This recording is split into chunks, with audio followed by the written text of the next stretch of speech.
Welcome back. Baseball with Coach Reamer and Coach Zoe. We have a wonderful evening set up for you tonight. One of the things we're really trying to offer to all of you out there is the opportunity to talk to, meet, listen to, and just be a part of conversation with players that have advanced to higher levels than most of us have. And the person we have on tonight is just all around great person. I've had the opportunity to coach him myself, coach against him. Can't wait to get him on. Coach Zoe got to work with him last year. We coached together. He worked at our camps. He's always a good time. Oh, man, this is going to be a great time. Always a good time. So, we're going to give him a call. His name is Marty Costas. He played at University of Maryland. Outfielder. Could also play third. I wonder if he remembers me. I should have asked. I should have set it up ahead of time. All right, let's see. What if his number changed? Doubtful.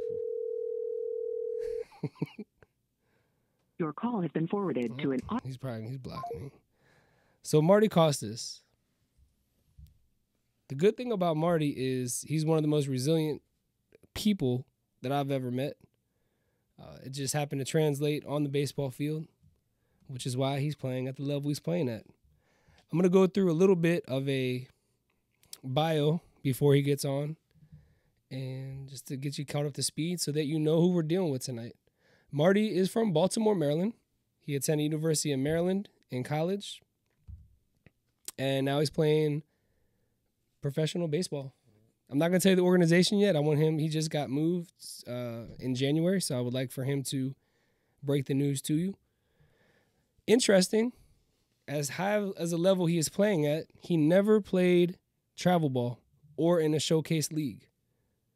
Did you hear what I just said, though? Yeah, I did. I was surprised to hear that. You don't hear that very often. Actually, you do hear that from some of these professional players. Yeah. You actually do hear that. The first time that he faced the top baseball level for talent age, his group, I didn't say that right. He didn't face the top baseball talent in his age group until he transferred to Archbishop Curley High School as a junior. So he first started off with a school in Baltimore and then transferred to baseball. They're known for a baseball program. So he transferred out there, played. Interesting enough, again, there was not many schools looking for him. So really, it's just one of those where he was not a highly touted player. He was very well known for being an all-around athlete. He did play 3 different sports. So it's not that he, wasn't well known or well respected. He just wasn't like an established baseball player or just a baseball only. So another interesting story where he can, work his way to the highest level without even being a highly touted prospect as a middle schooler that we hear about, right? Middle schoolers they're ranked, and it's crazy. But it's also pretty exciting, right, to be ranked. So when Marty got to Maryland, all right, he started off with a bang. His freshman year, he was named to the All Big Ten freshman team. So now all of a sudden, they're like, all right, hold up. This kid clearly can play. He twice received All-Star honors in the Cal Ripken Collegiate League, which is a league that I managed for about 8 seasons, and rightfully so. He was an All-Star. He was the most feared hitter in the league. I mean, he was scary, man. I remember facing him, and it's just like, it's one of those times you're like, I know what pitch we should throw him to get him out, but it's up to the pitcher to throw. And if that pitcher missed the spot, it's a long day, yeah. It's a long day. But then it was also one of those where he was such a nice kid, so you almost wanted him to have success. But then very few times as a coach, you're not that you root for someone, but you're like, man, kind of, because you want people to advance. So I knew if he had great games, if he hit 6 home runs against us in the summertime, he'd have a better shot of going. So for some reason, I rooted for him. Served him up a couple. Should I have said that out loud? I mean, I don't.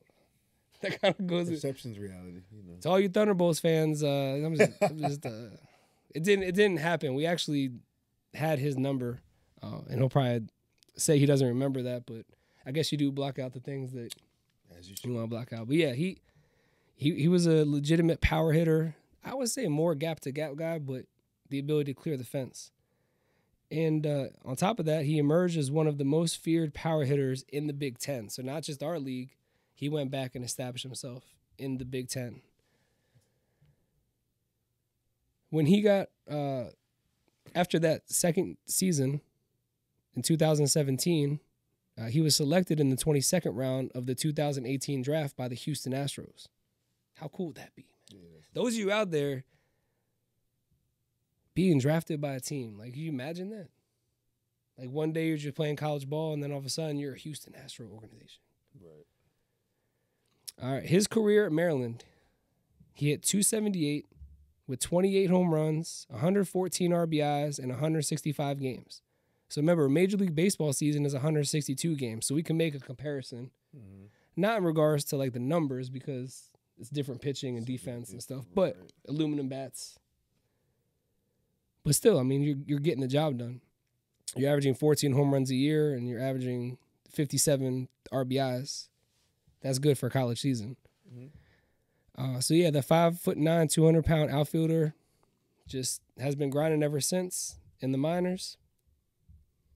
He was an organization all-star for the Houston Astros minor league in 2021. So he was also an all-star in the minor league. So in the Cal Ripken Collegiate League, in the minor leagues, just racking up those awards. So I wish I had him on the phone for this one. He'll be on in a few minutes. So I'm gonna remind me to come back to slide number 7 there. So You know, I like that. right for slide 8. I like I that. don't know why I said slide 8, but we're on slide 8. I made notes. So he did draft him right in 2017, but then he decided to stay at Maryland. So he got drafted 22nd round, and he said, "You know what? I'm trying to take these Terps to a national championship." But he got drafted 3 rounds earlier the next summer. So it ended up panning out for him. He got drafted in the 2018 draft by Houston. So it seemed to work out in his favor. Does that happen often? Yeah, a lot of times good players will move up in draft stock, especially with another year under their belt if they're healthy. And I think those are kind of the key words, right? Is he was healthy. Yeah. He maintained, he had this, Let's see, right. yeah, very much consistent, but, coaches talk, scouts talk. Scouts, Zoe, you talked about it. I mean, what are the things the scouts look for? Right. You mean like stats wise, or we talking? No, not stat-wise. Like, those, intangibles as well. And I definitely, even when I've seen like some of his video, he's a hustle box. Like, he'll run through a wall. He grinds out at bats. He's gonna, if for some reason he does quote unquote fail or not get whatever was trying to get done, you're gonna feel him. You know what I'm saying? He's gonna make sure to do his best at it. So, attitude and effort, he definitely gives that every day. yeah, no, you can't fake that either. No one's gonna draft you if you don't have. They're gonna, especially he's a 5'9", right? So not that the size. Eye test. But I've seen videos. He's running, diving, hat falling off. He's rolling around, diving. You know what I'm saying? He's getting dirty. He, it sounded like he could have played football as well in college. So I mean, Absolutely. you get those guys on the baseball field and ground ball, running them out to first base. That first baseman's got to be really crisp with his footwork. First basemen are so underrated, and they're so undercoached. That's a scary position for Baseball me. players are underrated. I saw a meme or like a video on IG, and it was like baseball players trying to play other sports. And they had him going shooting a basketball, and he cashed out. Then he was going and like throwing a football, and he was hitting a golf ball. Mm-hmm. Kind of true. And then you said other athletes trying to play baseball. I know. I wish we should start like a challenge where people send in videos like, I dare you. Okay, football players, let us see you really hit and shoot a 3-pointer. There's And how people many can of do them it. played baseball? Like, you can't take out like Mahomes and who's the Cardinals quarterback? Kyler Murray. And you know what I'm saying? All the quarterbacks are pretty much Exactly. baseball players. Yeah. So And I do have a list of that, but I'm sure. it's not up sure. it's like slide 40 something. I can't go through that now. But yeah, there's definitely the correlation of being a quarterback and being able to throw a baseball. And as a matter of fact, throwing a football is the same mechanics as throwing a curveball. So, there's a lot of interesting, I keep using interesting, but this is an interesting night. Mm-hmm. Mm-hmm. when I teach kids how to throw a curveball, I give them a football and say, here, just throw it. And then keeping those fingers on top works every time. So Marty his brother also is a minor leaguer. Mm-hmm. So him being an older brother, and we're not getting into that tonight with him because, everyone will focus on his. A few times. Say again? I said I watched him play in person actually a few times up in Maryland. Mm-hmm. Yep. He's a baller too. Yeah, no, he's. I like watching both of them play. And again, they both came from Baltimore, and Baltimore does not have, baseball background. They don't have like a well-respected baseball community. Now, the outskirts of Baltimore has a great baseball. Yeah, you're right. You get up that way, you got all those high schools that have won state championship after state championship. Even the private schools up there. Oh, yeah. We talk about the ones in D.C., but we forget sometimes the ones up there are nationally ranked as well. So, those schools. But in the city is where he comes from. And, he's the type of guy that wants to do more in the city. He wants to help out more. He's a little disappointed that we're reaching out to him more in D.C. We're like, hey, come to our camps, come on out, let's have fun, let's do that, and not in his hometown of Baltimore. So hopefully this podcast and him getting out there, and him having the chance to, show who he is. I mean, he's just the nicest guy, man. And we got stories, man. We got so many stories. I hope. Let's get him on. He's ready now. Let me get him on. And let's see what he has to say about himself. Now that the bio is done, we can get straight into some conversation. I should have told him we were calling him tonight. Yeah. Yeah. Well, I live on the edge. Yo, what's up, dog? Hey, what's up, Marty? Everything's good. Hey, y'all ready? Ready for what? What are you talking bro? about? What are you talking about? What you talking about, man? Now you're on. You're actually on right now, man. You are live on Baseballing with Coach Reamer and Coach Zoe. What up, Doe? What's up, fellas? How are you? It's good to finally hear y'all. Yeah. I know that y'all been, just trying to look out for up and coming talent and look out to them, man. I really appreciate it. Really do, for y'all getting started like this. Yeah, well, as you know, we've talked many times because, you and I talk a lot. You've been out with us. First of all, you got to have fun. I mean, if you see our setup right now, it's just a fun-looking setup. Coach Zoe and I got our style going on. We got hats on. I just bought a new hat today. So we're just having a good time. And with the good time comes, the hard work. 'Cause, we just gave the bio of you. We just went over your high school career and your college career. So that's already out in the open. So I'm just trying to give people an idea of who we're talking to as far as baseball-wise. But there's a lot more to you than the baseball, so we're going to get into that. But we do have some questions for you because as much baseball as I do know, there's a few things I don't know, and I could definitely use your help. All right, so first is you were with the Astros, and then in January, tell us what happened. January, I was selected in the Rule 5 draft by the Miami Marlins. Nice. We don't know what that means, man. I'll be honest. I still don't know what Rule 5 means. Can you please help me out with that? So Rule 5 draft is for minor leaguers that are that have played 5 years, because it's meant to really have a choice for teams to pick some guys that they want for their major league rosters or to help them immediately. You know what I'm saying? And at the end of the day, every team doesn't have to draft in the Rule 5 draft. They don't have to. You know what I mean? It's something set up in baseball where the top prospects of teams are sometimes not able to play, because you got to think about it. If a team's really good, they might have three really good players in AAA. Yep. And that never get it. So that's why they have the Rule 5 draft. So guys can get a chance. Really. That's fantastic. You just broke that down pretty exquisitely. How do we not, as much as we, Marty, you might be the best Rule 5 explanator I've ever met. Yo, they never explained it to me right, so people could understand. Yeah, when did you find out? When did you find out what that meant? When he got traded. Now listen, I knew. Zoe, you funny, man.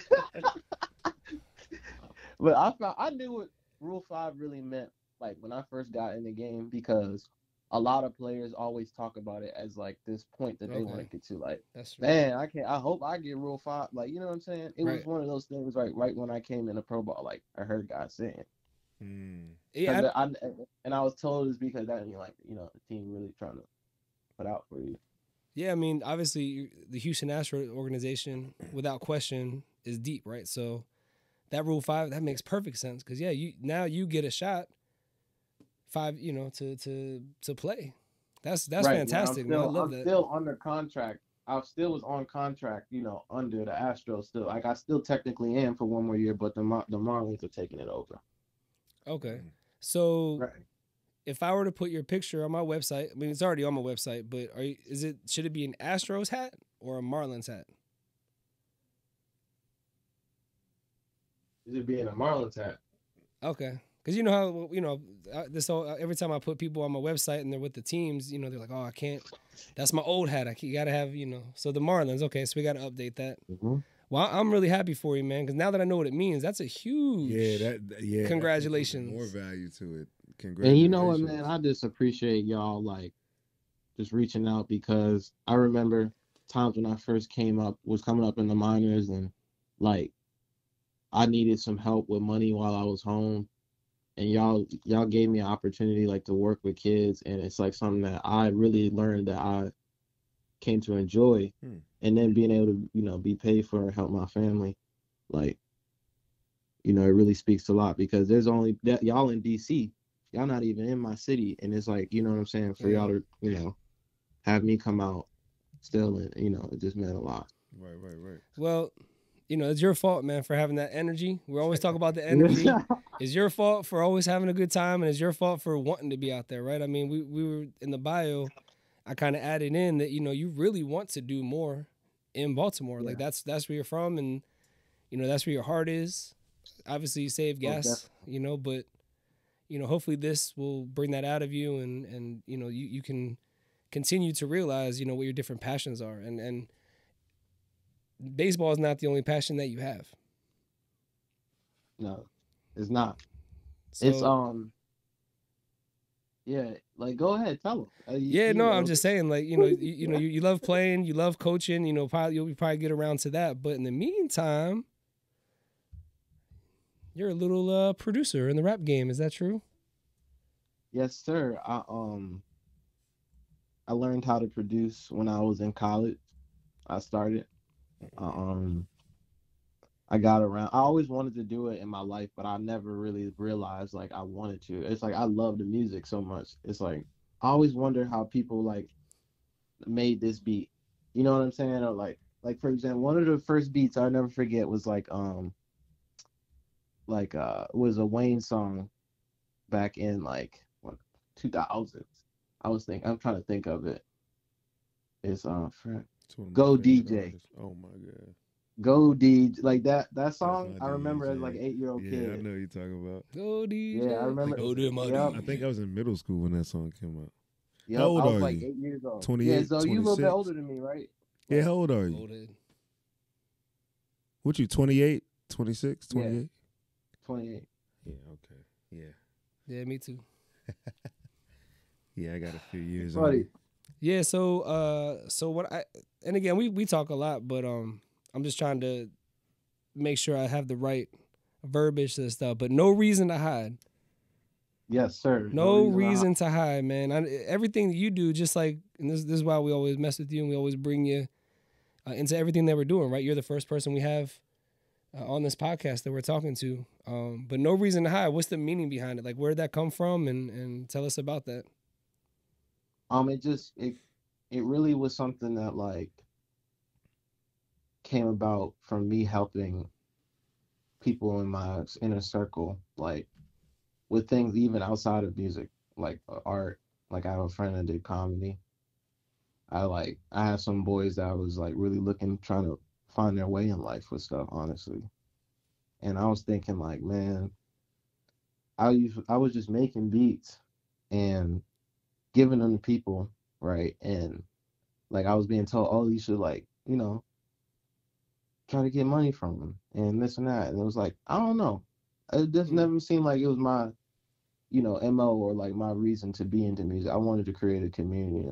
Like I want to create like a way of life. Yeah, but you put Like yourself kind out of like there. no, That's good. like Master P or like Diddy, like have people look at a certain way of life, how people should act.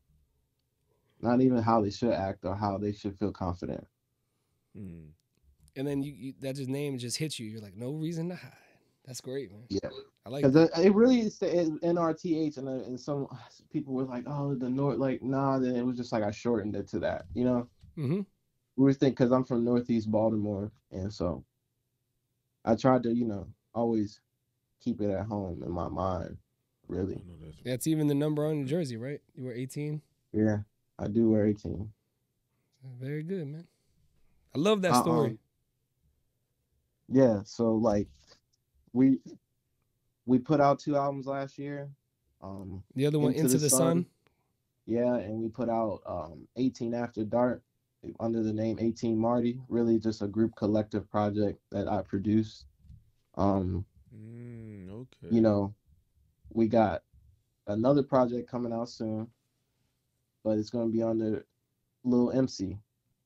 And he's gonna be coming hard, like, and I think, from seeing it firsthand, like it's been a life-changing experience watching him make an album that like he put his all into. And really that's like the whole moniker of what I'm trying to like portray to people, like hard working, really. Mm-hmm. And like a lifestyle of really like not being afraid to be yourself, because a lot of what's going on like with people around me, I feel like, is that I think that social media wants us to feel and act a certain way a lot, and we're all just trying to learn what that is, really. So I'm just trying to like motivate, really, because I know that before. Go ahead. No, keep going. I just think that before I was in college and playing baseball and things like that, like I had to like kind of stand out in a way, because inner city, like baseball in the city, is not really like celebrated.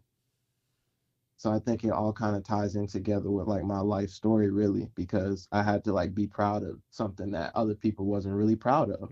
Yeah. Like I'm going to Marylandboro to play baseball. Like, my homies don't watch baseball. They watch basketball. They watch football. You know what I mean? My issue too. Yep. And I think things like that should be spoken out through music, not about just baseball, but everything. Well, that's what you're doing through the music. That's what we're doing with this podcast, right? I mean, you just did it right now by talking about it. Yeah. I was gonna ask a question, but you answered. I was gonna ask how would you say, baseball is making that connection between, your journey of greatness as in your personal identity, and then making that connection to whether it's back home or your family or friends. But I think you said it best. You're putting it in music. They're not gonna turn the TV on and watch Marty Costas play baseball and play a great outfield or have great at bats. They're not, but they are. But they are gonna turn this track on, and if he talks about his struggles at the plate or for a whole year or all the work you had to put in, you grinding in baseball, you know what I'm saying, or working overnight is the same as them grinding in the streets overnight. Like that part is very, it resonates. So like I feel you, and I think that's great that you found a way to make a connection like that. So I appreciate that, Zoe. Yeah, you're dope. If you haven't heard it, because I remember when we used to like umpiring the games and stuff, just cracking up watching the kids play. The Like Reamer that, Ball they games. don't even know what they teaching kids no more. Absolutely. And then like this, like I just want people to hear that, like, man, it was just such a breath of fresh air to see another black man that can understand the game of baseball and appreciate it. Like, and man, it's really like a community. Mm-hmm. And I don't understand. I never understood why, like, that community can't be embraced. But I always said to myself, like, when it comes back to No Reason to Hide, like, that's what I was about to say. And then being around guys like Doug, you know what I'm saying? Doug may not look like us, but he embraces, whether it's our style of play, how we like to just, play the game, our energy, whatever it is. So I think, like you said, finding that safe space of that community of people, that really helps. That's just a testament to you too, Doug. Like, like, yeah. I don't know. Have you told anybody how we met, bro? Like how, you know what I'm saying? I mean, look, I told you I wanted you to do most of the talking, man. So I want to see what your first impression was, because I already knew you as a player, but then all of a sudden you probably weren't paying attention to me being a college, like you were out there just playing. Yes, you know. Yes, I was paying attention to you. He said, I remember if you up there talking like, "Hey, man, back up, move to the right." Like, all right, man. You shifted the team every time I come up to the plate. Oh yeah, yeah. I mean, every pitch that come up there, Doug would jump out like, "Oh, just right." Yeah, I mean, that's what I was talking about before you got on. I mean, you were a feared hitter. Mm-hmm. I mean, you step to the plate and it's like, man, like not quite like the Bonds at that situation, but if we threw it in the wrong spot, it was like that, and it was just one of those where I was like, man, just everything. Well, I'm not gonna give the secrets away because you're still playing. I don't want people to try to. Right. But we kind of right. We just wanted you to beat us with our style of pitching. We didn't want to feed anything to you that we knew you were gonna. You had an 80% chance of hitting over the fence. But it was a lot of fun. But again, we wouldn't have done that if we weren't respecting your style of play, but also your personality, right? Because I wouldn't be as animated about it. But I always try to have fun when I'm out there. I mean, you saw that. Oh yeah. It made 100%. It made people so mad. It made other coaches mad, especially when they lost to us. And I know I just knew that, and that's what made it more fun. I hated Doug. Let's just throw it out there. That's what's up. Because we would lose. We were the best team. And listen, we were playing college baseball, like summer league. I'm just going to Maryland, all right? And it's like everybody on my team's like a D1 player. And it's like, it seemed like Doug has like, one kid that I know, like that was my team, like teammate and stuff. And it was like we were better than Doug's team, but it's just like Doug found a way to get everybody to like enjoy playing together. Yeah, that's lit. Yeah, and at the college level, that's so cool to be able to do, man. You know what I mean? So that's a big shout out to that. Yeah, and I'll be so mad losing because I'm like, bro, we better. They just play harder because they coach fired them up. Yeah, we grow. Like, come on, bro. Yeah, well, it's a style, right? I mean, for me, I can't play the game, but when I played the game, that's what it was like, right? It was. I mean, yeah, I'm probably not as good as you, but I'm gonna end up having a harder fought game than you. Like I'm gonna be a tough out at the plate. Yeah. If you hit the ball, I'm gonna knock it down. If I can't, move my feet to get to it. And so as a coach, it's one of those where, I established myself early on that you're not going to play if you're not putting in that effort. So the effort had to translate onto the field. And if not, I don't care what school they went to. And I would get into, I was not I wasn't on the same page as a lot of people, fans, parents, even the board, and rightfully so, right? On paper, you want to put out a team and you win or lose. You can lose with a team of good players and you blame it on the coach. But, it's if you win with a team of players that aren't top ranked D1 players, it's a special kind of victory.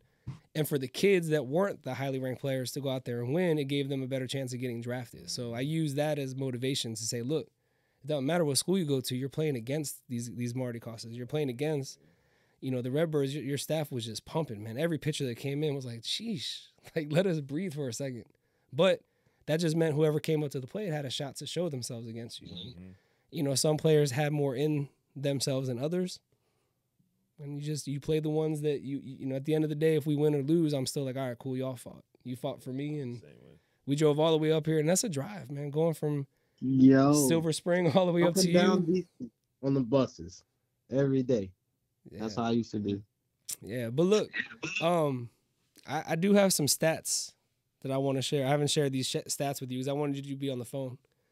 So in the minor leagues, you've played 333 games. Oh, you have 1,340 plate appearances. All right, you've crossed the plate 180 times, man. Like I put that out there because you went from being at the plate to facing a professional pitcher with professional defense, and you found a way to go all the way around 180 times. Mm-hmm. You know what I'm saying? That's cool, man. No matter if you like it, you know, maybe you want to have 220 runs by now. I don't know. Who cares, man? You went around 180 times against professional players, man. That's dope. And a 271 batting average. I mean, as we all know, batting averages are not going up. So the fact that you've maintained it, you know, you're hitting 271. That shows that consistency, right? I mean, you have to put in work to be hitting 271. You can't fake that. Thank you. But my favorite stat that I came across, Me too. my favorite stat, I like that. you have 1 inning pitched. Okay. You funny. You gave up 1 run, all right, but it wasn't earned, so I get it. It was unearned. Well, I guess because there's probably people on base, but Okay. you did walk the 2 batters you faced. No strikeouts. So your ratio, if you were to pitch 9-inning game, you would have 18-0 walk to strikeout ratio. So I just wanted to Damn. I just want to throw that stat I'll out there. never forget that. With the 0 We were ERA. like- What was that like, man, to get up there and they're Bro, like, here you that go? was so crazy. So I was like, I know that like, so we have a rotation. I play like 3 games and sit 1 game, and I know it was a game that I was sitting down, and we like, it was like right near like the end of playoff time, like the playoffs were just about to start, and we had just like played like a 13 inning game the last night, and used all our pitchers. So we go back in extra innings another night, right again. It's like, bro, we don't have nobody to pitch, and it's a tie game, bro. The kid are hurt, and they were like, Tie bruh. game. yeah, you know what I'm it is a saying? tie. Can you do this for us? And I was like, you know, I ain't even supposed to be playing, bro. Like, I don't know. What pitches do you throw? Like, what do you even throw? I just threw it up there. So a lot of times when the team's getting blown out, like they put in a position player to throw Right. so they could just hit it. And so that's basically what I did.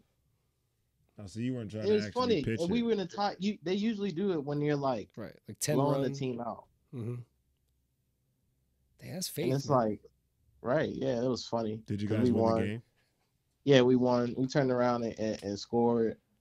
Did you get 2 that bad runs. after you pitched? I was waiting to get that bad. It never came to me though.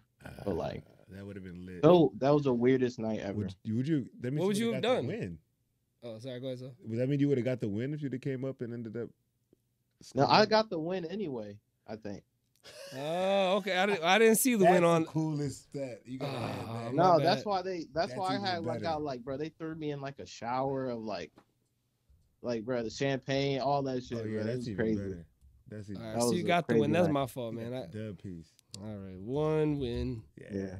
So I can't. So Yeah. you're 1-0. that's so With funny. one appearance. Oh man, that's lit. Nah, but that's just as you know, obviously the numbers don't show everything, right? I mean, I even pulled up. We're gonna put some highlights up for people to watch. They probably have already seen it. I'm not quite sure how we're gonna put them in, but the one highlight I saw was from the summer where you caught the ball at the wall, you ran into the wall, and your hat fell off. You're like, which one? I I do it all the time. I run through stuff. That's right. You know what? And I think you're gonna have a lot of highlights coming this year. There you go. So let's talk about the new organization, man. You're invited non-roster outfielder Marty Costas to spring training. So when do you leave? I leave in about a week now. How you I feeling? leave in a week. I feel good. My swing feels good. I'm really excited to join a new team. Really. Do you know anybody Like- from the team? Yeah, I know a couple of guys too. So this is like a good team for me to transfer to because I Cool. know some people. Cool. And then so Already. you obviously had to relocate. Yeah, I have to relocate, but like it hasn't been too hard. Everything's been good. Like I'm gonna be in my probably either Jacksonville or Miami this year. So I'm That's probably awesome, gonna be playing on the East Coast more, like Durham and That's right. the Orioles team too. So you guys might be able to see me. Yeah, There you go. Sure. Okay. Renee, we might have to make a trip down there and do a little Marty.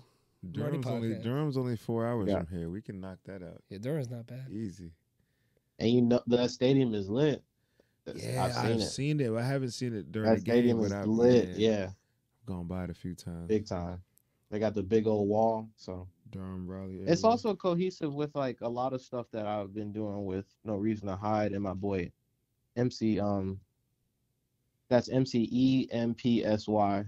If y'all just Oops. but me and him we've been creating this vlog a lot, and it's a lot of like our day to day like exploration of being in Houston, because we're Okay. two artists that have been moving in the area. Like it's really been a an interesting idea that just has come to life, and it's probably gonna be cool to like one day get to see you guys because you're definitely gonna go on the vlog Right. because I All want right, to continue Put that doing out it there. while I'm in season. let's do it. Yeah. My bad. We watching your highlights. Yeah, I just showed him your highlight of you running into the wall, Ah, picking your hat up. Your eyes look crossed. You okay, man? You okay from that? So you're going to the Marlins, and so you have the opportunity during spring training to earn a spot. yes, sir. And so, what conversations have they had with you? Like, what? So when you first got moved over to Miami, what was the conversation? Because and the reason I asked, sorry to cut you off, but the reason I asked is because again, I'm trying to put this visual so people can kind of feel like they're the ones that are in your shoes, right? Because I mean, Marty, not many people get to do what you do, man, and I think it should be highlighted. You should understand that first of all, but you got to remember, people that are gonna be watching and listening to this, they're probably at the edge of their seat, just like me right now. Like, all right, man, yeah, what? So you walked in, who was talking to you, and what did they say? What happened? Really, everything has happened like so far because since I've been with Houston, everything has happened like while I've been kind of at home on the phone. It's really been that I moved out to Houston to train and work out at the stadium, getting ready for the off season. And then this was like, moving into a new apartment and things like that. It was like, boom, I got hit with a call saying that I was basically going to the Marlins. So like now I've been, shout out to my people down at St. Thomas University. Like I found places like to train at. Oh, there you go. Like other friends have been helping me out, man, and Clutch City Podcast, another podcast in the Houston area. Shout out to them.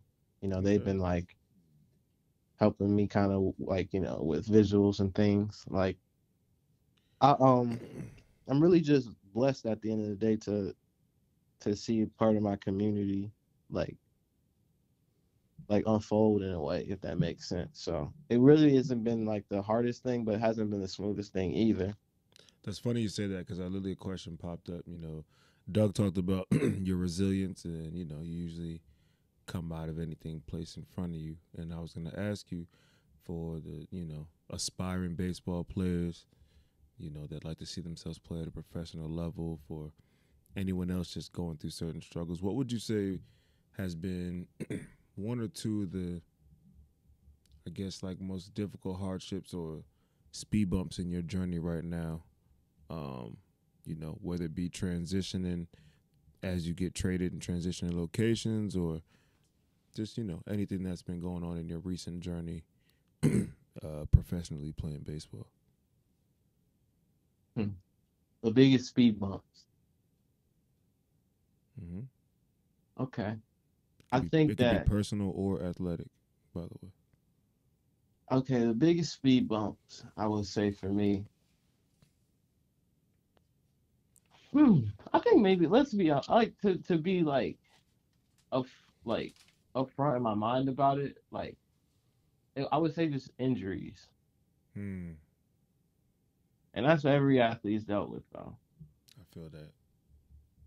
But I learned that like some obstacles of mine have been with traumas that come from being from Baltimore City in a way that I feel like isn't spoken about enough. Okay. That people have to deal with. Absolutely. And so what are you doing to overcome those traumas or those responses that, that literally called a trauma response? Sometimes it could be fight or flight or anything else. I know I'm kind of getting away from baseball, but some of the things you're mentioning, So you said personal. So yeah, that's real. yeah, get in. What Coach Reamer has a master's in and been studying, my direct work experience. So I get it. What would you say? How have you been able to navigate? That's the word I was looking for. Navigate through some of these trauma responses, or sometimes we get, you hear a word trigger. We get triggered by certain stimulus or stimuli. What are you doing to navigate through that to make sure you try to keep a positive response to these things? I try to stick to a routine now, number one. That's something that I learned that has been able to give me like consistency. I think that for me, along with like therapy, you know what I mean? Like I've been doing therapy for like most of last year, like all of 2023. And now that I'm with a different team, Congratulations. yeah, like so now that I'm with a different team, I'm going to start it again this year. Like I think that I'll probably be in therapy the rest of my life. Okay. Not for any bad reasons or whatever. I just think that it's like a not a superpower, but like what's a resource. Yeah. It's a superpower to be able to do it. Yeah, man. That's not right, because that's how society has made it by making it cost so much that like these people that work at these big like jobs and make all the most money, like they have therapists. Right. Mm-hmm. That's why they charge so much. Right. Yeah, good for you, man. Good for you. Yeah, just through baseball, thank God, like bless my ability, like bless my family, bro, to be able to help me get there. Because who knows if I would be able to get the same help if I didn't play ball. And I don't think that's right. You know what I'm saying? Like if I was just a kid coming up and I might not be able to afford to get a therapist. I mean, you're hitting a lot of great points if I here, didn't, man. You know what I'm saying? So I just always like, even talking to my mom, like she always was like, man, take advantage of that. And she made that point really big to me. And it's like a lot of the stuff I learned about in my life so far is like my mom like said to me like man, that do make sense. Right. Well, somebody say it to you as a kid, like you hear things as a kid, you thinking, oh, someone's just saying that. But if you keep hearing it, it's most likely come true. Like it'd be right. So one of the things I was just learned is like, if anyone listening, like whatever you're doing, whether it's like music, baseball, basketball, football, like you use that tool, use that gift that you got in your life. Don't let it use you. Yep. And that's no reason to hide like mindset behind a lot of stuff. Like, so to answer your question, like another thing that helps with like my obstacles, like having surrounding myself with like-minded people, like being able to like work with an artist like MC, to be able to have things be outside myself, to see things like that grow, really motivated me in other ways to work harder with my craft. Because I'm thinking of it like, man, this person's sitting here working, you know what I'm saying? Let me go do what I got to do. Absolutely. And so, it's like, that's why I'm sitting here right now, like with him. And it's because it's like, even though we all go through the struggles, like as any family go through, like I kind of like dedicated myself to like being a part of something. And it's just like, I always now look at the game different. Like as I appreciate the game more now because of the obstacles that I've met. Yeah, that's crazy. I tell my players not to take baseball for granted. Like, don't take the opportunity. Yeah, don't take it for granted. So many people that would love to be in your opportunity. I mean, and to have this opportunity be in your space. That's crazy. You just said that. Yeah, nah. Yeah. And you hear, once you say that to a kid, they're gonna be like, yeah, but I don't, like they don't, you know what I mean? I'm gonna be all right. Yeah. But I think you just rehash, like you have to really break it down to these kids. Like you gotta either make it by this age or go to college by 22, like 20. You only get to really play professionally like 10, 15 years. Like, if you're lucky. half of those years probably professionally you're gonna have to start dealing with a family. Like, half of the time, and like coming up, you're gonna have to deal with like so many things. So it's like you gotta really teach kids like from like certain time period, like this is your time to either make it or break it in your life. And that's what and that's why it's like I appreciate what you're doing, Doug, because you're reaching out to kids at a age, you're getting them around people like Zoe and the guys that my boy Lawrence, shout out to him, like that's working with kids, that's motivating black kids by like other black men that you know what I'm saying. I really didn't even have that. You know what I'm saying? Yep. Like my father like wasn't playing in front of me or like was but like he motivated me. He was out there like helping me every day. Like I didn't know I wanted to do this in my life, So but for like having that one mentor, mine is my dad, but like to a lot of other kids, like they need that mentor. Everybody does. Yeah, you were saying, getting out there and tell these kids stuff, but you didn't play travel ball, correct?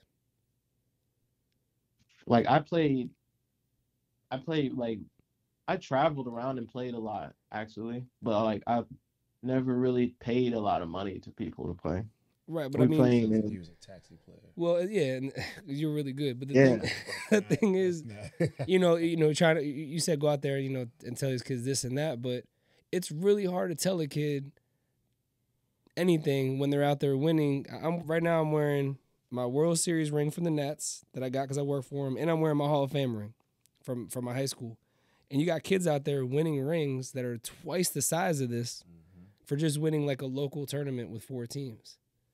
And then how you going to tell a kid like that who just won this big fat rock, or they get these, these big, it's just, there's so many things that are glorified that don't translate into real life, right? So you're saying tell these kids about, all these obstacles to overcome and how to do them and to put yourself around these situations. But I don't think kids are really realizing that a situation is bad because the whole society of the way baseball is being played now is more geared towards winning the games and showing up to these tournaments and putting up these numbers, not necessarily being a team player and then learning from that. So, as a matter of fact, Marty, you've been out of the you've been playing ball for so long, but, a lot of travel teams, the coaches I talk to, including Zoe right next to me, he coaches a travel team. He'll go to a different state and play a game and be down there with 8 or 9 players for a team. How are you supposed to learn anything about the game of baseball? How are you supposed to learn how to overcome baseball obstacles? Because if you can't overcome baseball obstacles, you're not going to overcome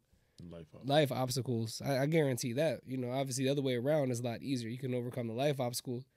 And that's why a lot of people that have had these obstacles growing up, I know I've had obstacles, and we've all had different obstacles. Different. I use different because everyone has different obstacles, but it made baseball so much easier. Striking out is still not a good feeling. It's not going to help when you strike out. You're still going to be mad at that moment. But overall, the fight, the tenacity to come back and be like, you know what? Right. Man, I'm mad that I got myself so mad at strikeouts. I'm mad at strikeouts when I had a chance to play. I know what I should have done different. Let me get it next time. And I think that's a trait. And scouts look for that. Scouts want to know the story behind the players. I guarantee, I was talking to Zoe earlier about this, and Renee, that, because of the fact that you've had these obstacles, because of the fact that you played the multiple sports, you're a guy that people want. You're you're a great person, right? You do stuff in the community. You want to do. You've admitted to it out loud. You've outspoken about doing stuff in the community. So you're not someone that's just out there messing around and just taking it for granted that you're a player. So I mean, as much as I do want to be out there, just like you said, talking to kids and getting them to these situations, it's just going to take a lot of these conversations, right? The conversation you've had tonight with us already has been, it's been magical, powerful. I mean, just by what you said, and whoever listens to this is gonna feel that same way. And they're gonna think about their own personal struggles and be like, man, that's right, I forgot. Thanks, Marty, for reminding me. I forgot. Like, so, and the fact that you did that, the fact that you went out of that comfort zone and just said that, that right there is gonna impact a lot more people than we could have ever done. So, we just gotta continue, like we keep saying, do our thing, right? You created your album. You named it a certain way. That's what you're doing. I named the podcast. I decided to get Zoe on here because that's the person that I feel like can help get this, get these types of stories out there and get that type of momentum of, and I like what you said about, I mean, you got offered, you went to Maryland to play baseball. You went to Maryland. Right. And your friends were just like, oh, man, like they don't even know. Like and that is a real thing. And but like, I'm sorry to cut y'all off, but like, I just want to say, like, now it's so funny how wisdom comes like to this point where in my life, like I learned that they just didn't understand. And I don't want anyone to have that, what's the word for it? Like that haste or like that chip on their shoulder. That I want anyone listening to feel like, bro, that's not it. It's about focus. That chip on your shoulder thing, like that sometimes it can motivate you, but to a certain extent, it's always going to debilitate you if you always just think about just doing the right thing each day. It's all about winning each day and doing the right thing for yourself. I used to have this chip on my shoulder sometimes coming in life, and that caused me to make the wrong decisions. Because it's like, what I mean? Oh, I got to prove myself. Oh, I got to prove myself. Oh, I have to prove myself. Those are tests that you're putting yourself up against in life that no one's testing you. So on the baseball side, how many times do you think you went up there and crushed the ball because you turned the feeling into that focus and then execute? Yes. How often do you? I swear that's the only thing that helped me get to the next level. There's guys that are better players than me that are not at the, like, you know what I'm saying? And I think that part of it has been for me. I was able to really buy into some of the stuff that I was taught in college about, like, being able to, like, take a breath, being able to, like, look at the next at bat or the next pitch rather than be. And so sometimes, I mean, I still struggle and get away from it sometimes. So, it's a constant fight. Like, like sometimes life is a constant fight. Well, do you write stuff down and then keep it with you? For instance, like, I know we give out notebooks to the kids at camp so they can write down stuff that they learned so they can use it. Obviously, when you're in the dugout, you're limited to the stuff that you bring in, right? But sometimes there's things that if you just remember it at certain times, you would, sometimes after the game, like, oh yeah, I should have.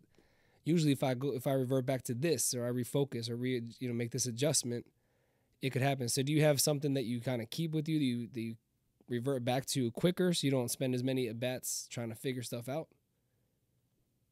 Or do you have another strategy? My strategy, I'll tell you, my strategy is simple. Like, I look at the film, I look at the result based off the film, and then I look at every day. Sometimes, like, every day I'm practicing or I feel something good, like take today, for example. Like, if I feel something working well off the tee, I write it down, like on my phone, or write it down on my notes. And it's just like verbiage. It's all based on like 3 or 4 words. You know what I mean? It's not like anything really extra. It's just simple cues. You got to play baseball simple. Well, give me one example. Just I have a guess of some things you might write down, but let's say like today, for instance, you did it. Like, what's something you might have written down? Like, for example, today was keep my hands above my shoulder. So you'd write keep hands shoulder up. Keep my hands above my shoulder, because I realized like I know why that works. That works because I'm able to rotate better. There you go. You know what I'm saying? But I'm not gonna write that down like, oh, it was what, like, you know what I'm saying? Something I can remember, like, all right, when I'm suiting up. You know what I mean? Well, you've paid attention. You've paid attention long enough. You're a student of the game where you know if you hands above your shoulders, what that does. So yeah, that makes sense. Or even if it's like something like really small, like, keep my head down. Something like a lot of times really just something fundamental. So yeah. That's how it is, man. That's simplifying the game for sure. No reason to hide. You feel me? Man. That's so crazy. Because when you first said it, it's like, hey, explain more. But as you've been talking and like you've been explaining it, and or even like right now, if someone were to ask me, I fully understand. Like, yeah, nah. Yeah, it's like our psychological lives. It Yeah, just it takes a little while, but then it just kind of sits on you. Explains itself. All right, let's have a little fun, Marty. You ready? Yes, sir. All right.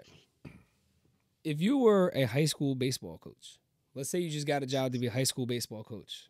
All right. Woo, congratulations. Yay. What would be the first thing you would want to use like the money for?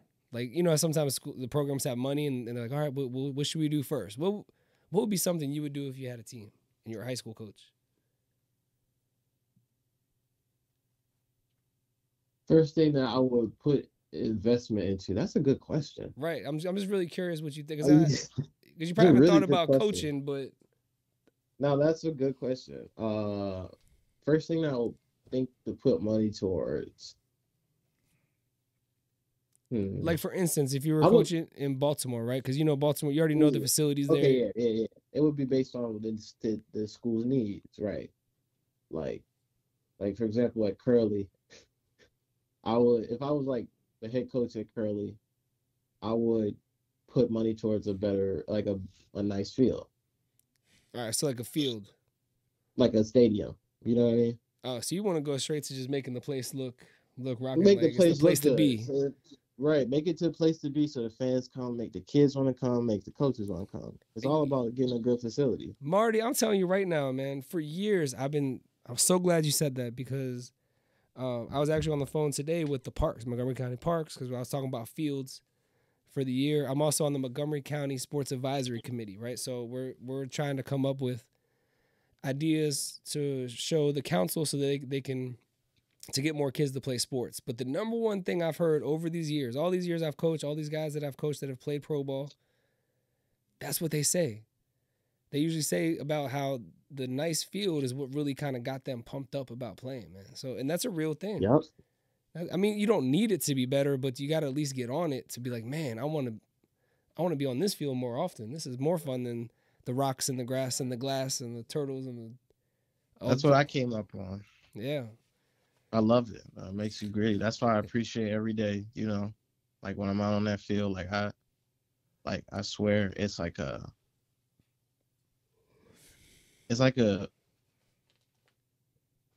I look at God. You know what I mean?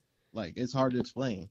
Like, it's like, bro, he made this feel a certain type of way. Like, it's no, like how did they make like the dirt and grass come together look so clean and stuff like that? It's just like, that's how I like really say, man, this is like, I got to give it my all. Yeah. That's what I'm asked to do. You know what I mean? Like, I'm put here to do this.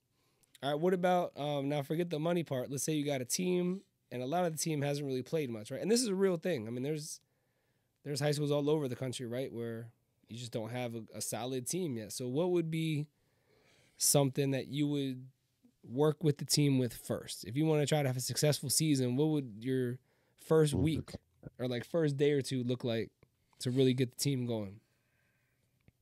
All right. So the first thing we got to work on is defense, because that's how I was taught in high school. Shout out to Coach Corey Goodwin.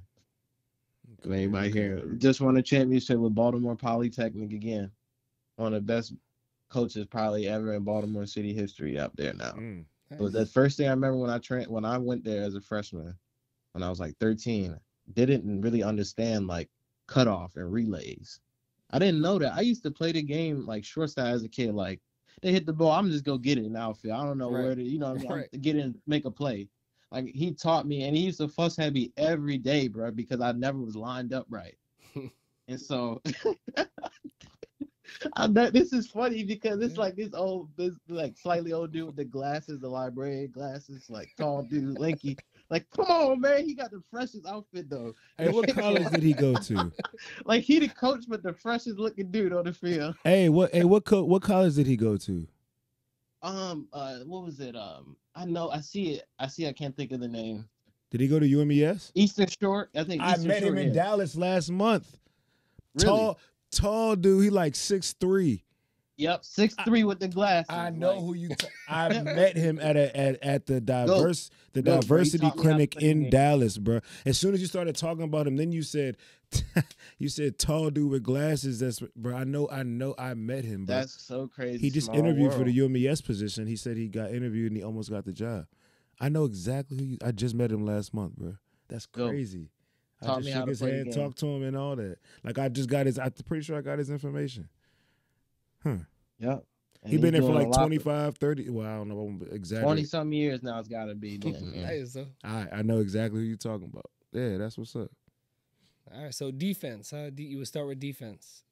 All right, Zoe. I would What start about with defense. Zoe? What about you? If you just got a job, So yeah, I'm the same way. Defense for me is the name of the game. So I said rundowns and relays would be my defensive points, and then on offense, bunts and base running. I feel like those are two things like for defense, rundowns and relays translate. Whether even if my pitching isn't the best and you guys blast a triple in the gap or down the line, relays and quick transfers matter, right? Like that's still gonna matter. Whether it's a ground ball and just throwing it to first, turning double play, whatever it is, I think those translate in a lot of situations in baseball. And then again, like bunts and base running. Let's say I don't have a lot of time before the season starts, or like you said, I'm a new coach. Well, again, two things I can control as players and more importantly as the coach is button and base running. Like I feel like I can truly dictate a game as a coach if we are very aggressive on the base paths. Anyone that knows me knows that. Yeah, I love giving out green lights. Yeah, That's how I was taught. Like really, like base running, like in high school was like how we used to condition, but also how I learned how to base run. Like instead of proving you earned a green light with me, like I'm gonna give you a green light and you gotta prove that I have to take it away. Yeah, For the most part, that's most guys.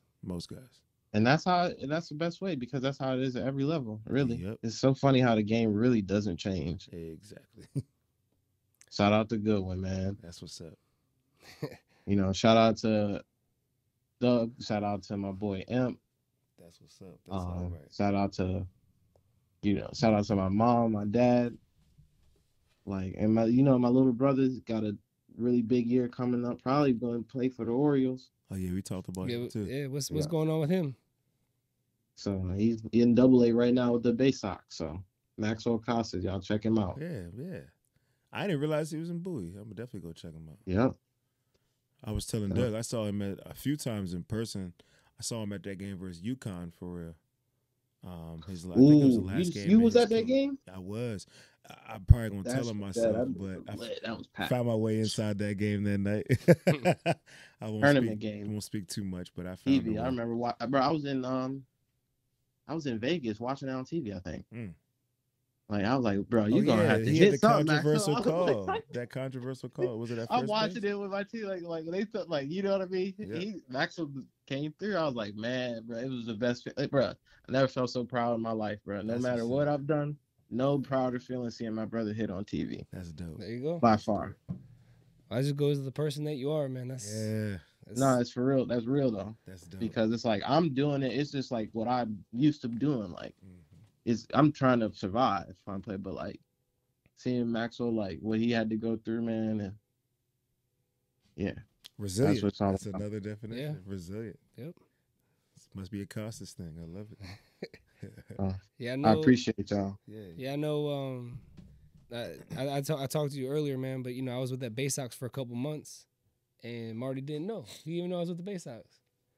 I thought maybe that's right. I thought that's maybe why you liked me this whole time and trying to kiss up and get some advice on Bro, that. I didn't even. You see, I don't even know why you didn't tell me that.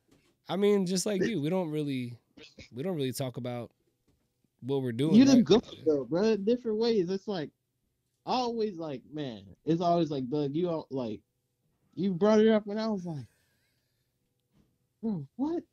This is a full circle moment.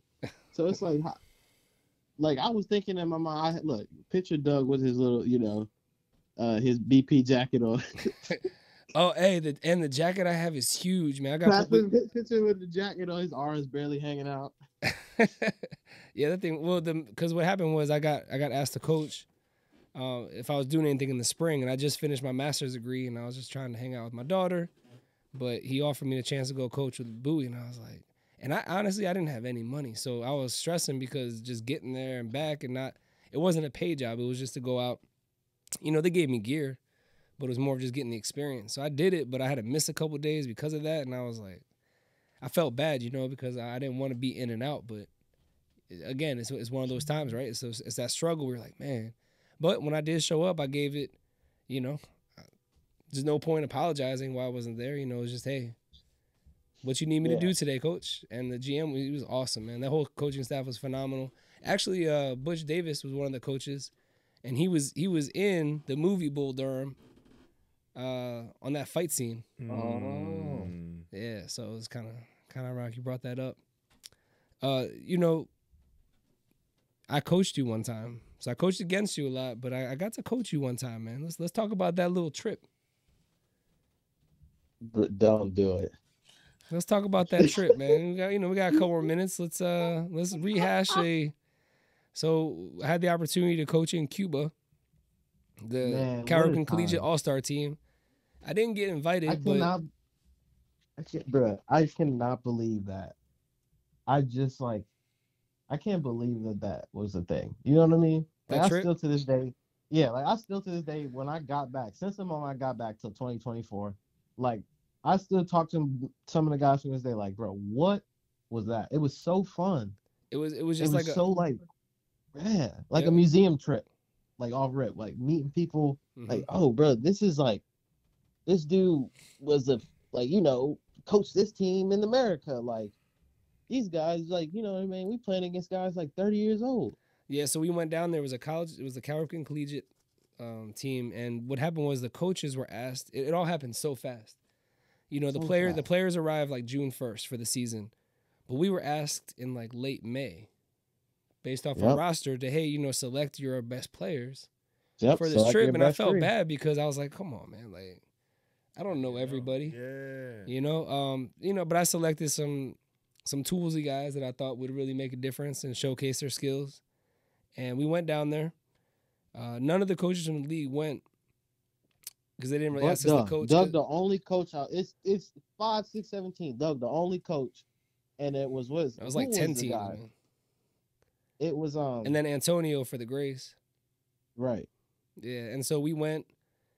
And it was last minute. I mean, everything happened so fast. You know, it took the rest of my money to go. But again, I had to go. And went down there. And I remember I stayed the night before in Miami. And I left my Under Armour slippers in the hotel. And I was blown, man. I was like, no, because that was my slippers. But what a great trip, man. We got to exchange uniforms. I have that World Baseball Classic Cuba jacket. I traded my Under Armour shoes. Remember I traded those shoes? Didn't you give me your shoes? Yeah, we all did. We gave stuff to trade. Yeah, and then it was just beautiful. But we played against 3 of their pro teams. So like Marty said, there were some 30-year-old, but there were some guys that, you know, it was competitive. We went out there, we won the first game.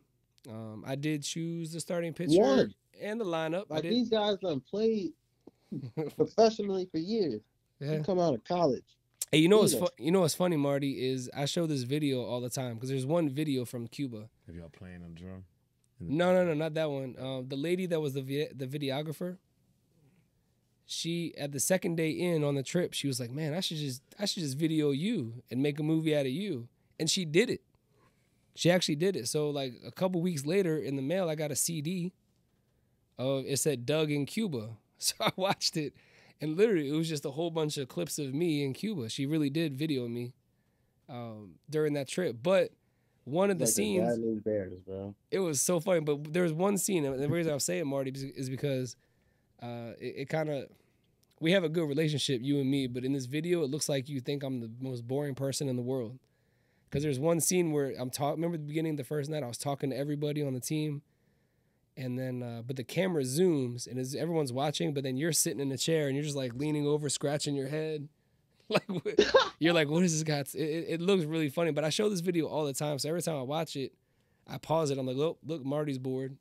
Because you look, I was bored. You look so bored, man. I was like, oh, no, Marty thinks I'm boring. I was like, man. You were just I ready to don't get even started, know. man. You don't want to sit I down. didn't even know where we were. Like, Yeah. I was like, Yeah. I was so like ready to like see the scenery and stuff like that. But- And then when it came to that time, like I really like that's when I think, I realized like Doug was like one of the coolest dudes because he was coaching me for the first time. And before priorly I only know him as like coaching, against me. Right, making And so you gotta jokes. think about it. Me and him already got beef because I'm like, yo, this the dude that always trying to talk smack on him up, like, I wasn't talking Yeah, you know smack. what I I was mean? just talking ball, man. Just talking ball. You know what I mean? I was like, this guy, I know. I thought he was gonna make us like, do extra crazy work. You know what I'm saying? No, that's But then we had the time of our lives. How long and were it y'all was just down like, there? man, 5 days. Oh, okay. So It was a long trip. it was long time. They took us to like nice restaurants, and even the last night they took us to this club, and it was like a house, but it was like a museum, but it was a club. okay. It was so unique. It was a really cool experience, and the line was wrapped around the block, like 2 blocks. But they escorted us all the way up to the front. It was really Great. interesting because during Interesting. that time we were down there, we people from USA were still not allowed in Cuba, so it was a very Yep. it was just a special trip where the only reason we went is because Brady Anderson and BJ Surhoff were the coaches. So that's why we were allowed to go to this trip because the They were Orioles two had played Oriole there. legends. Yeah, they had played there like 20 years earlier. Okay. Yep. So it's kind They of like already this. played in the league for so long. Yeah, so they made this trip out of it, and like I said, so it was us. I was one of the coaches with them. And they but- hated us. No, I'm not gonna call people out, man. But It's funny. It was funny. No, I'm just joking. yeah, we just They're had a like, good who are time these together. guys? Yeah, And we actually went, and then they was like, we all got along. It was like when we won the first game, it was such a surreal feeling that like everybody like we got along that's because we didn't know what to expect we didn't know. I mean, because we weren't even think we were gonna compete, right? Well, You know what I'm 2000 saying? yeah. 2015, and you're like, oh, you're gonna go to Cuba and play 3 of the pro teams. We don't know what to Right. do. No, I I'm feel like, that. all I right. feel that. Because That's Cuba why I- wasn't really, there still wasn't many Cuban players in the league, right? Right. So, or if any, really, I don't remember at that time. So, maybe Puig or something, but I don't even. Was he? Yeah, he's Cuban. Yes, the wrong person. Yeah, but anyways, it was. Be lying. But to put it in perspective, though, that team, we had a really good team, right? It was an all-star team from our league, and Marty was the 3-hitter for every game. Okay. So just put in a little context for you, and it was without question. It wasn't just me saying he should hit third, even though I did the lineup the first day, so I did say that the first day.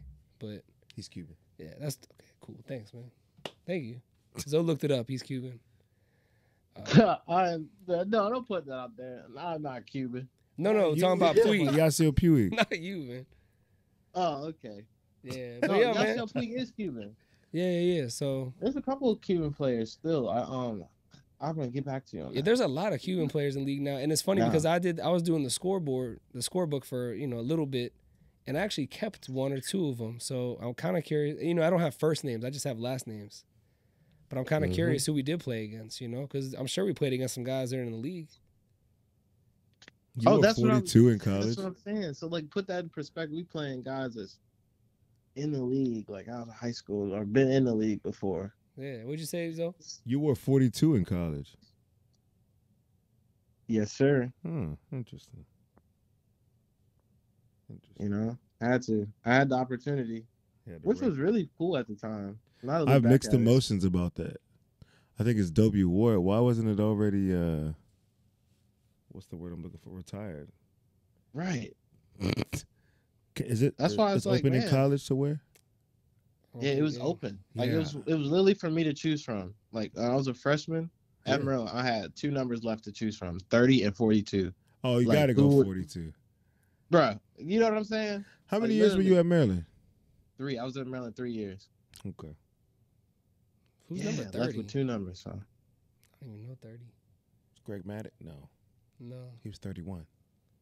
Right? Maybe if Marty wore 30, there'd be more 30s than we know Maybe. of. You could have changed the whole landscape of the number, man. Could've.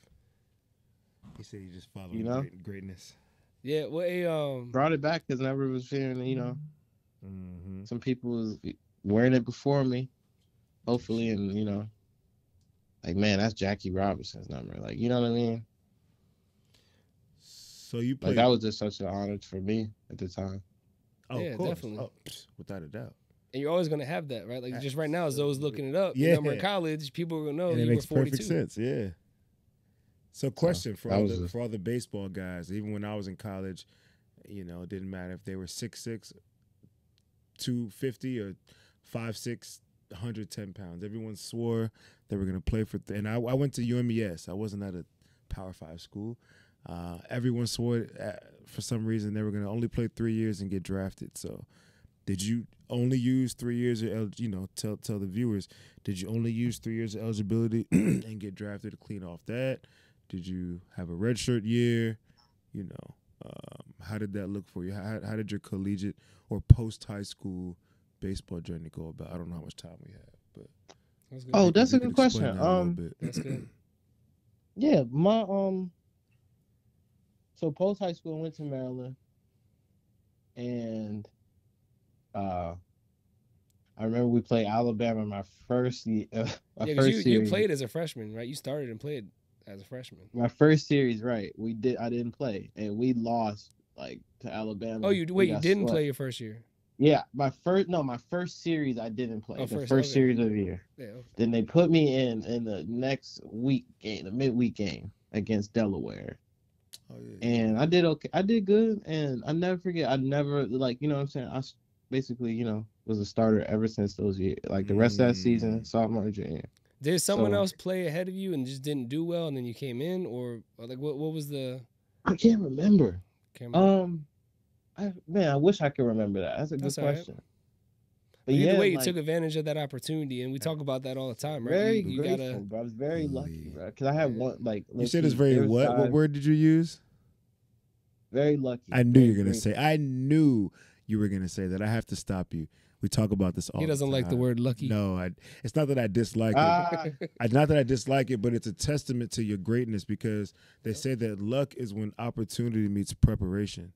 So it's not that you were lucky, but respectfully, you were prepared for this opportunity, and when it came, when the time came, you executed. It's just like, we didn't know about any Rule 5 draft, but you didn't get lucky with that draft. You were Right. prepared. You've been putting your time in. Your stats show. Your go. character shows, and now it comes about to when it's this time for this Rule 5 draft. Who else but Marty Cox? Right. So lucky, I guess, but no, you've been prepared. You put that work in, whether it was a day ago, a year ago, 5 years ago, when you were at Curly, whatever that looks like. The trauma we talked about that built the tough skin or that built your resilience. So with all due respect, this was your time. It was perfect timing. So thank you, Zoe. yeah. Nah, thank And you. that means a lot, man. Because I know you to say that for everyone to hear. Yeah. You've already shown me that support, so Yes, sir. you didn't have to do that. I appreciate that.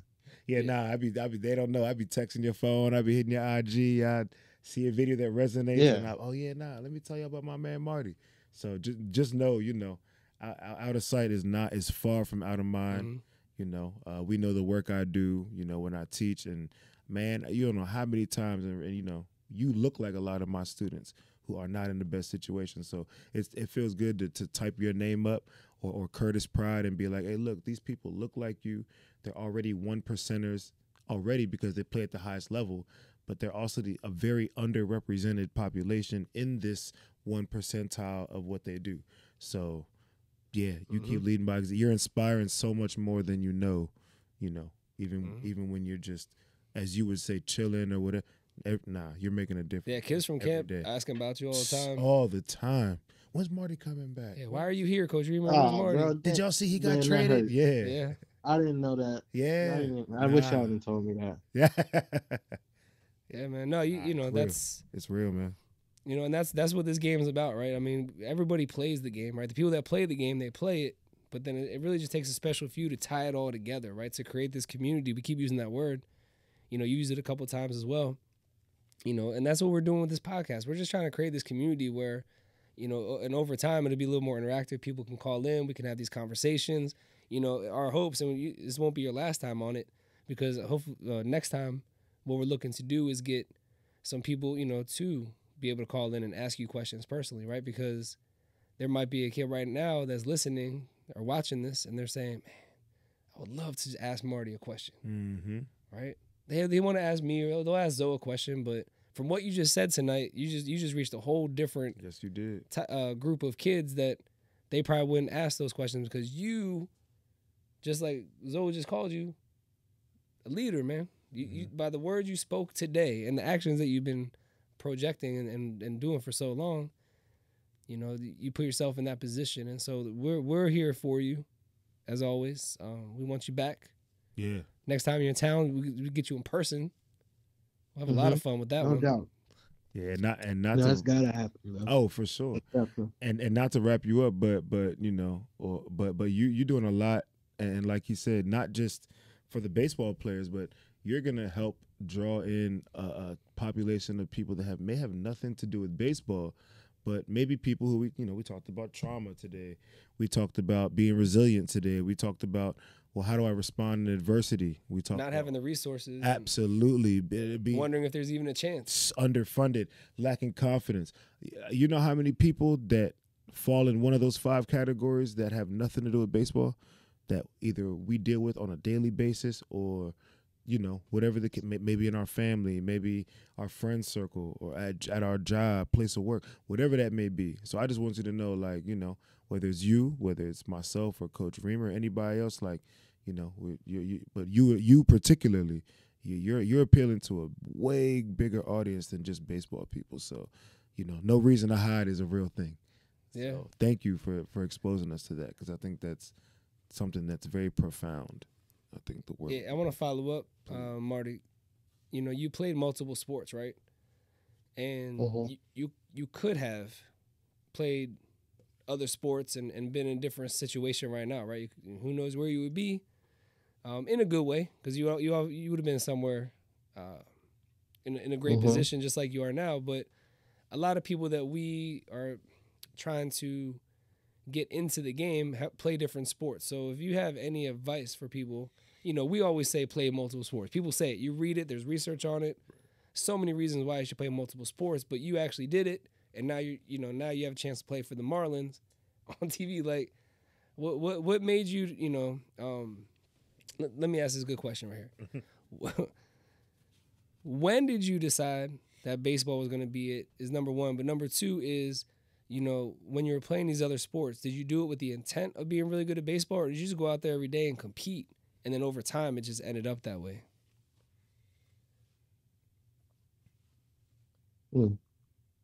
Oh man, I gotta think about that. Okay, like I think that baseball in my family, like, was first introduced to me before every other sport was.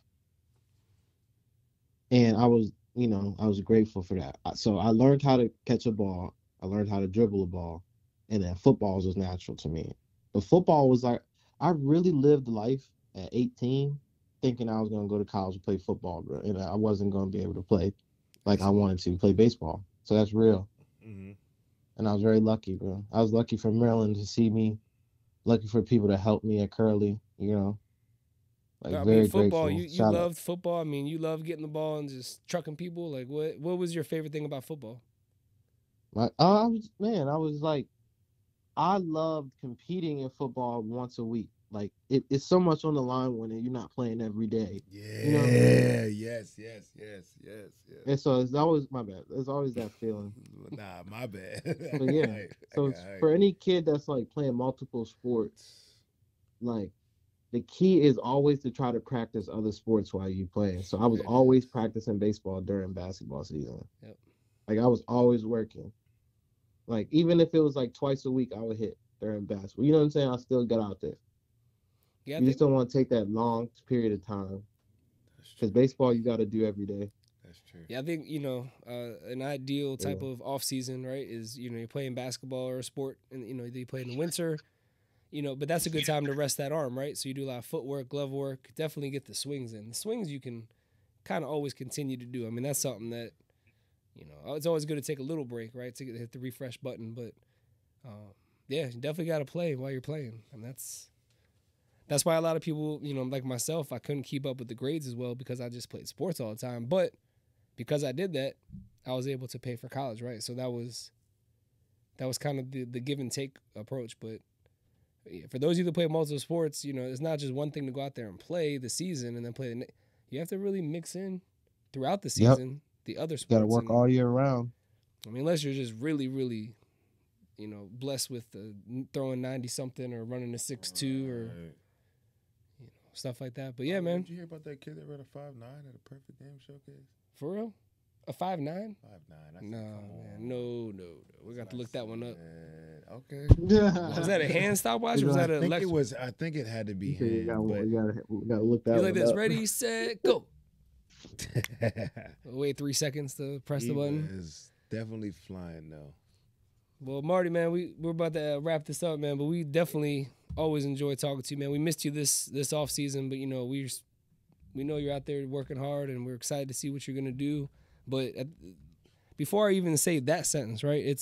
We're very proud of everything that you're doing, and it's not that you're doing it for a reason, right? You're doing it because you're just expressing yourself. But the ability to express yourself in the position that you're in is really, really, really influential, man. It's really something that is going to resonate with a lot of kids that are going to be on this.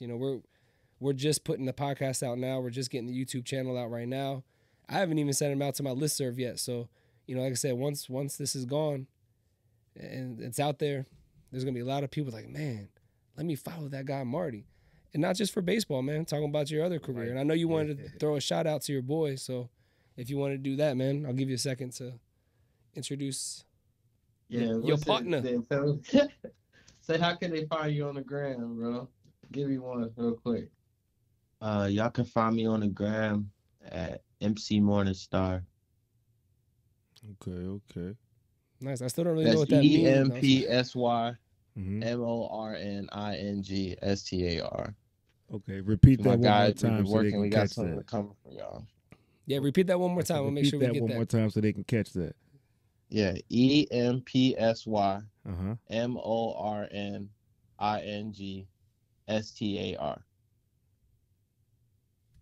Excellent, man. Well, both y'all, go enjoy yourself. Absolutely. Thank you for your time tonight. And Marty, this won't be the last time, man. And to MC, man, just take care of my boy down there, and y'all take care of each other. But have fun. But keep doing the work, man, because it's kind of like right now. This is a good simile, right? All these years that I've been coaching, Marty, you gave me a lot of compliments tonight. Coach Zoe is always saying, "Oh, Coach Reamer," right? But now I'm in a position here with my boy Renee, who's putting all this stuff together, where I'm able to have a platform to put it out. And you guys are just, it's kind of like a little practice. All those things you're doing, you're just setting that content for when you blow up, you're gonna have all that content ready to go, and you're gonna be on your way. So some people wait for that moment and then try to do everything at once. You're building it, and that's gonna be a better long run outcome for sure, man. So y'all just keep grinding. Thank you. And by the way, I did write a rap, so that'll be our next. And it's good. Y'all can laugh all you want, but I'll laugh my way up to the charts, man. Oh man, I love it. Then I'll have an IG, and you'll see. There you go. No, listen, man. It's funny. It's good, man. I wrote it in one day, No, man. that's It was funny. okay. So you laugh at me or just? It's really good, man. I'm not gonna do it right now because you can't handle it right now. Hey, bet. All right, man. Well, Zoe, always a pleasure, man. Marty, thank you for joining. MC, y'all take care. Continue to be great. Thank you. One day at a time. All right, y'all enjoy your night. All right, you too. All right, peace. Right. Yeah, I missed that guy. Yeah, he's dope. Well, thank you all for tuning in. We got Reamer Ballin with Coach Reamer and Coach Zoe. Hey, quick side note: Michael Gupton is that how we're gonna pronounce that? This is the 5'9" That's guy. the kid, the 5'9" kid. He's a PG. He's rated 10 for perfect game. Yeah. That doesn't happen very often. No, not. I used to use this perfect game to recruit for Thunderbolts, and 8.5 was and above. Yeah. Was like I would take 8.5 if I looked at some video and saw like maybe there's a small adjustment that would be translatable. Okay, we'll talk about this next. We'll leave this in. Yeah. I looked up my players from my scout team this summer, and a lot of them are ranked between like 7.5 and 9. So I'm a little excited because some 8 to 9. You can help them get those numbers up. Right. So we'll chat. But this is crazy because it says he got a 5.96 twice. He did it twice. All right, y'all. We'll take care, and we'll see you next episode. You be great on purpose too. Be the best person you can be. Dang, man, I practiced it too.